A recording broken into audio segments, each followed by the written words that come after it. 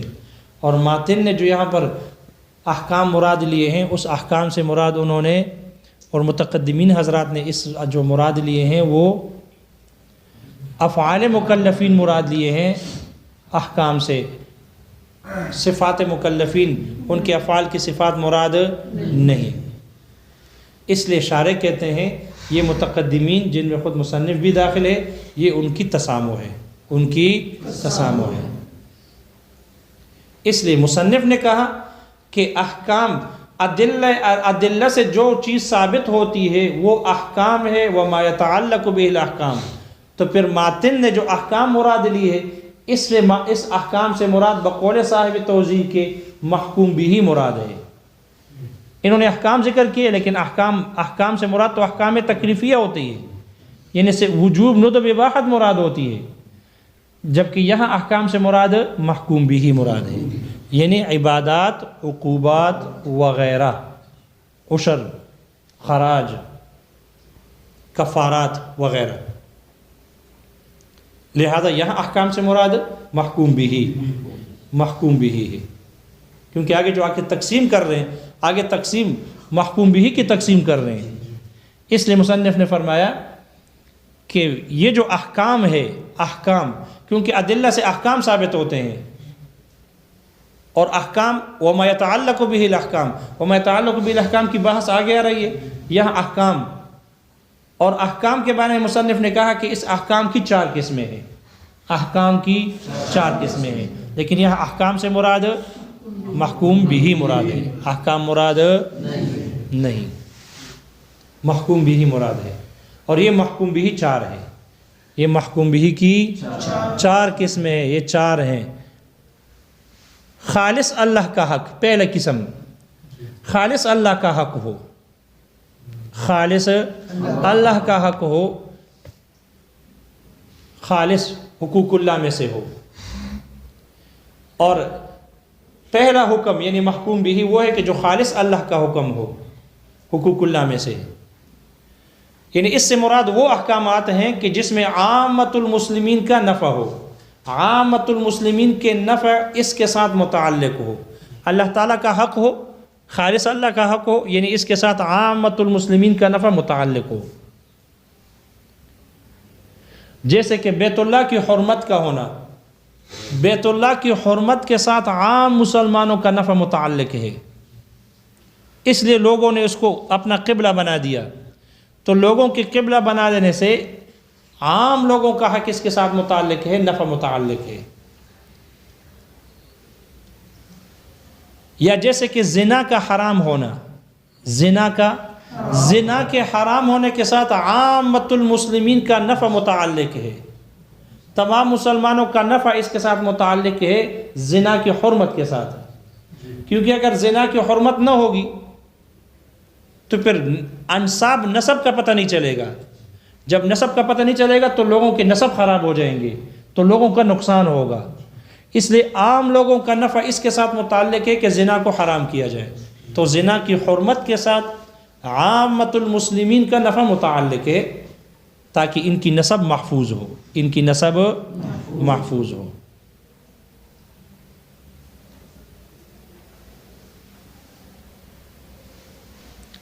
شارح کہتے ہیں یہ جو بیت اللہ میں عام مسلمانوں کا حق اس کے ساتھ متعلق ہے، بیت اللہ کی حرمت کے ساتھ، عظمت کے ساتھ، لوگوں نے اس کو قبلہ بنا دیا، اور اسی طرح زنا کی حرمت کے ساتھ عام مسلمانوں کا نفع متعلق ہے۔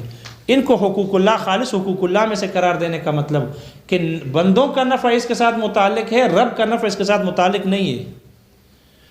اللہ تعالیٰ کا حق قرار دینے سے یہ مطلب نہیں ہے کہ اللہ تعالیٰ کا نفع اس کے ساتھ متعلق ہے، اللہ تعالیٰ اس سے منتفع ہوتے ہیں، نعوذ باللہ، اس لیے کہ اللہ تعالیٰ نفع لینے سے پاک ہے، بہت بلند ہے، اللہ کو اس کی ضرورت نہیں ہے۔